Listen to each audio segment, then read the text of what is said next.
If you're trying to decide between a 65mm or 75mm whoop, there's a good chance you're about to buy the wrong one. Because I was told to start with one of these, and after flying both for a long time and finally getting the opportunity to fly indoors in a restaurant setting like this the other day, and everywhere in between, I kind of think I started with the wrong one. But before we get too deep into this video, quick edit of some of my 65 and 75mm flights so you can see what these little guys are capable of.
So in this video, I'll be breaking down the quirks and features between 65mm and 75mm, not necessarily comparing specific drones, but just the size platform in general. We'll talk about which one's better for indoor, outdoor, big spaces, small proxy, wind, no wind, etc. And by the way, you guys, this is not like some super technical test or anything like that. Just my opinions, my own personal opinions after having flown both of these for a while now. So whether you're in the market for one of these things, or maybe you have one and are looking to maybe get another, enjoy. Oh, and I love you forever if you subscribe and watch till the end. Thank you, legends. Okay, let's check in with Sana live on location from the restaurant.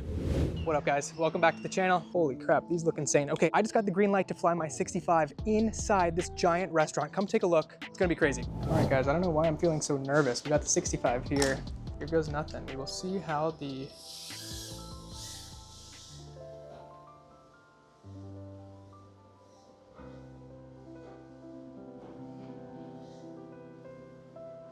Wow, this is crazy. Okay. Oh my God, heart is racing. Okay, so signal in here is really good. Let's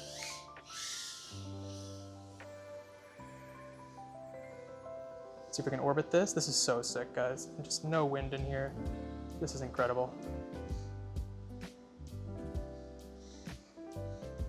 How have I not hit anything yet? A little low pass here.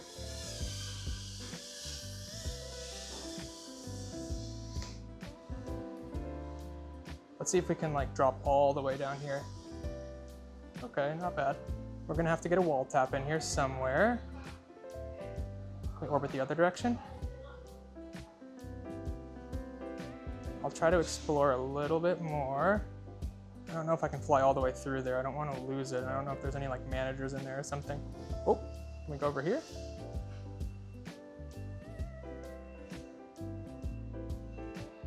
See if we can perch on top of this Pepsi machine here.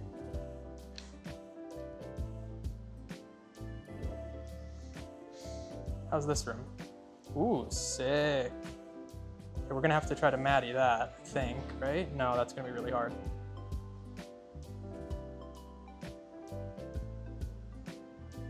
We're gonna have to power loop it, guys, I think. Oh!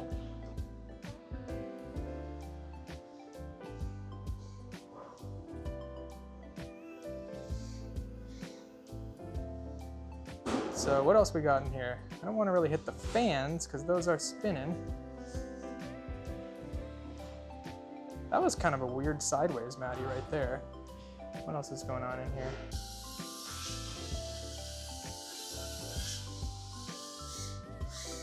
Oh, that battery's dead. Oh my god. Ignore that I took it down that far. That was an accident. I was too happy. I was too excited flying here. Okay guys, so I just flew the 280 milliamp hour Lava 2. That was on the air65 original, not the air65 2. Next, we're gonna throw in the 300 milliamp hour. This does make it a little bit heavier. Here's the weight difference on screen. Yeah, I actually notice it like immediately. I think you will too if you spend enough time with each battery. The lighter you go indoors, the easier the flight experience is gonna be in general because it's not easy flying inside, even in a place like this. I'm scared to move to the 75 millimeter. Let's see how the 300 knot feels. We're at 400 milliwatt. I'm just gonna try to do like a little bit of a cruise. Oh, there we go, guys. So already zoinked.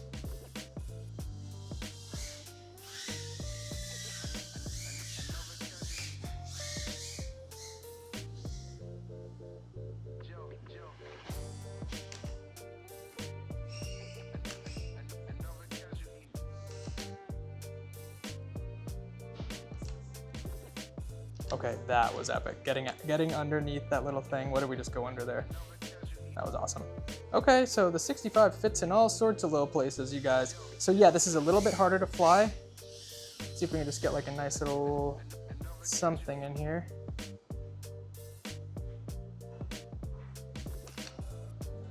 I don't entirely blame this on the battery. I think I'm just not very locked in right now.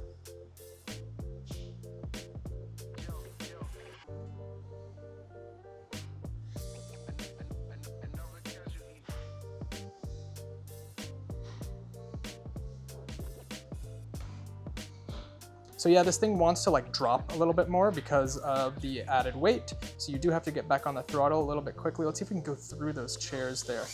I always love going like here, whoops, and like a big backwards. All right, I'm gonna try to do it from the other direction because I can't quite see with the sun here. This is going to be, oh, that was kind of cool.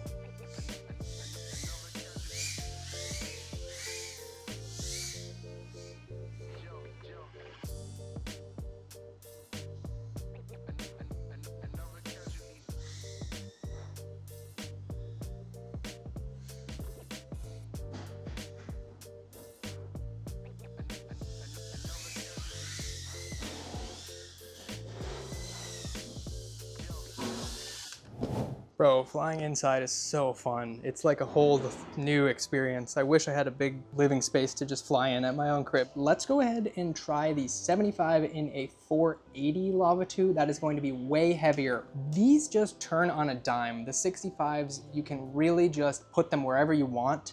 And with enough practice, the precision is insane. 75 feels like that outside for me, but indoors it's tricky. I've even flown the 75 with this 300 mAh in my apartment just to try it out, and it definitely makes it a little more flyable, not so touchy. So I gotta go grab the 75 from my car. We'll come back and give it an indoor rip. But we're in business, guys, we're in business. So definitely a little bit louder. One thing I want to talk about, I don't know if I'll be able to talk while I'm in the feed here. 75s oftentimes, at least the analog ones, have biblade props, while the 65 have tri-blades. Some people have said like, you know, you should try out the tri-blades on the 75s. Have not got an opportunity to do that yet. Oh, dude, that almost cut my hair. Okay, that was nuts. I'm gonna just grab this, it's right behind me. But 75 actually feels, oh, I just ripped my pant. That was crazy, dude. These are probably 10 years old, so I'll allow it. But, okay, are we bald? We're not bald, nice. Okay, so yeah, bi-blade props, you know, typically better for going in a straight line, better for efficiency. Oh God, this is like dangerous because there's probably water over there. Let's see if we can get into a little flow in the other room over here. So yeah, it definitely doesn't feel quite as agile, but I mean, these 75mm analog whoops are still pretty darn agile. Ooh. Can we dive that? That was sick. I need to do that again. That would be like so epic with the 65. Oh. Hello. Okay, that dude did not dig the drone. Sorry, homie. We're to be filming him making some tacos at 10:30. But we had 30 minutes to fly the whoops, so you know we had to lock in on a session.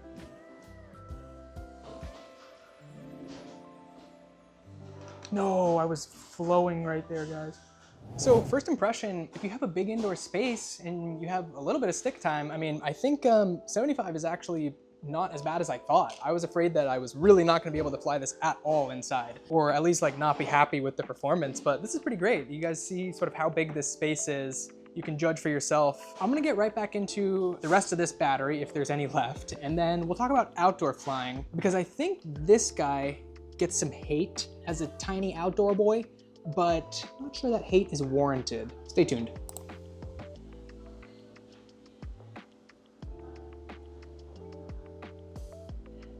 All right, lock in, buddy.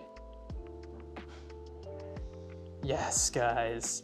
I don't know why that feels so good, even though it's just, oh. Even though that's just a tiny little dive, that felt so nice.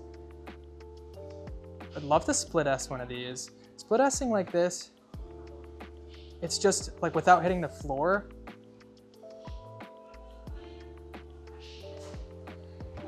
It might be sagging a bit, yeah. I'm gonna try one more and then bring this thing back.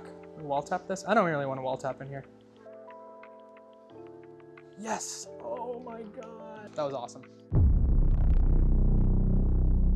All right, first up, let's talk about indoor flight. So I started my Whoop journey with a 75mm, the Air75. Well, I had a Meteor 75 before that, but I want to talk about just my analog setups for now. This will also apply to digital as well though. So I had the 75mm.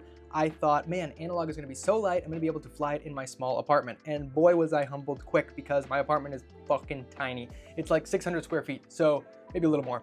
But it's cramped, it's really hard to fly in here, and I could barely do it on like a 450. It was a little bit easier when I plugged in a 300 milliamp hour to that 75mm. It was super lightweight. I could kind of cruise around here, but freestyle, forget about it. Fast forward to 65mm. Yeah, that kind of opened up the space in here. Again, my living space is tiny, so still very difficult.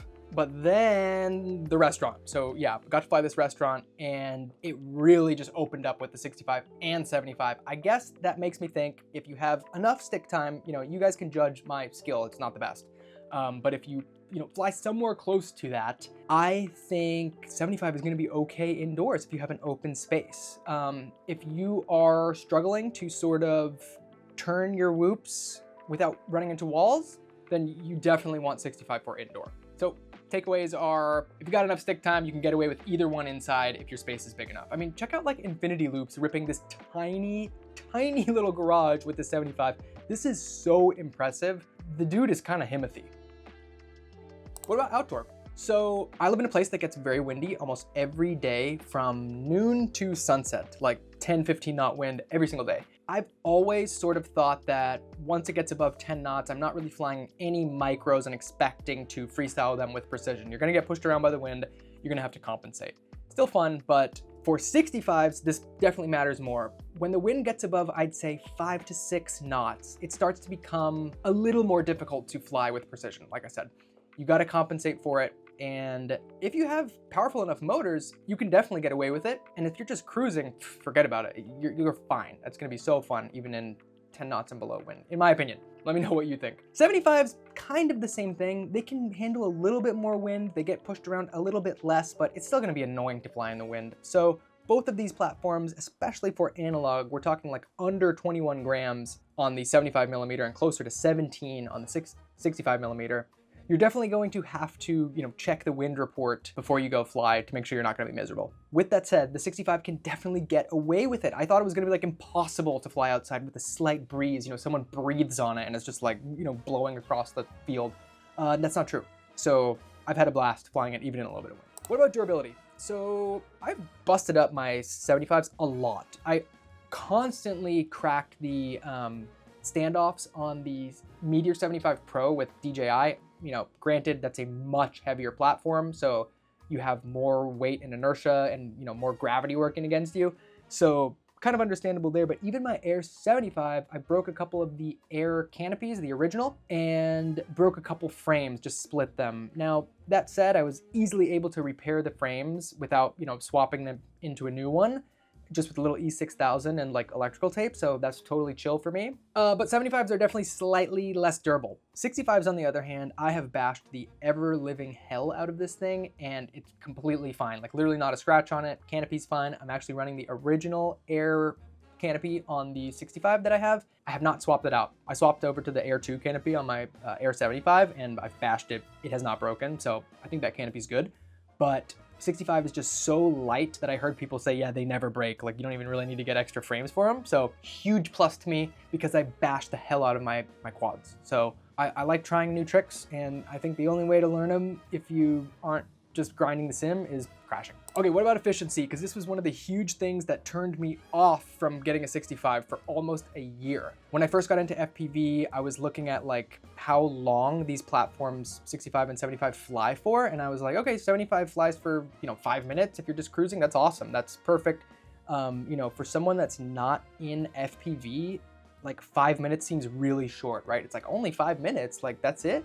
Then you got to change the battery. But if you know FPV and you fly in the goggles, that's a long ass time when you're in the goggles, right? So I just felt like 2 minutes, the number that I kept hearing for 65, they're going to fly for 2.5 minutes, maybe even 1.5 minutes, maybe even 1 minute. I just thought like, dude, that is unacceptable. Even though these look really fun, like what am I supposed to change out these batteries every minute? And what am I going to show up with 100 batteries to the field? Yeah, my perspective has totally changed after flying 65. My 280 milliamp hour Lava 2 batteries, they last for about 2.5 minutes, maybe 2 if I'm really pushing it, like, 80% the whole pack. With that said, doesn't feel that short. I don't know, I'm okay with changing the batteries. It's really like not a problem for me. Also 1S batteries are pretty cheap, so you can buy a little bit more of them in theory and just charge them up before your session, and simply swapping out a battery for me, it's not the end of the world. I'm totally fine with the flight time. It's not even really a con for me. Sure, it would be nice to fly for longer, but it is what it is. So in conclusion, 65 and 75 whoops are both incredibly fun. I think when I was first starting out and researching which one to get, I kept hearing people say that 65 is only for indoors and 75 is for indoors or outdoors, but definitely a little bit harder to fly indoors. And that any amount of wind was just going to ruin the flight experience outdoors with the 65 because they're so small, they're so light, that they'll just get blown around and destroyed by a small gust. And then I heard Bardwell say on one of his live streams a long time ago, I think someone asked something about like, what's the best 65 to get? And he said something like, are you sure you really want a 65 millimeter? Are you sure you want a 1S? Something like that, because they just fall out of the sky, blah, blah, blah. And, Bardwell being one of my goats, I really sort of latched on to that sentiment, just didn't even think about 65s until I saw the Air 65 1 on sale on Beta FPV's website. After they released the Air 65 2s, they put these on sale for $80. So I was like, okay, fuck it, I gotta just buy one because I wanna see what this is all about anyways. I already had some 300 milliamp hour batteries from buying the wrong batteries in my first week of FPV a year ago. So man, that was like the best decision I ever made because I've flown this outside and inside. I really do think that 65s are absolutely fine outside, even in a little bit of wind. What is a little bit of wind in my opinion? 6 knots and below. Anything more, yeah, you might struggle a little bit, but it's still possible. You just have to compensate. You can fly them in 10 knots and below, in my opinion, and they're a blast. All right, you guys, I think that's it for this video. Didn't really have an outro filmed here, so I'm just popping on my computer while I'm editing. Thanks so much for watching, guys. As always, if you enjoyed the video, feel free to share it with someone. Give me a subscribe or a like if you feel so inclined. It really does help me out. And next week we got an insane video planned. HD0 Whoop Lux camera. That's all I'll say for now. I'll probably post an update on the community section of my page, but yeah. Thanks so much for being here, y'all. Blah, blah, blah, blah, blah. See you next week. Bye.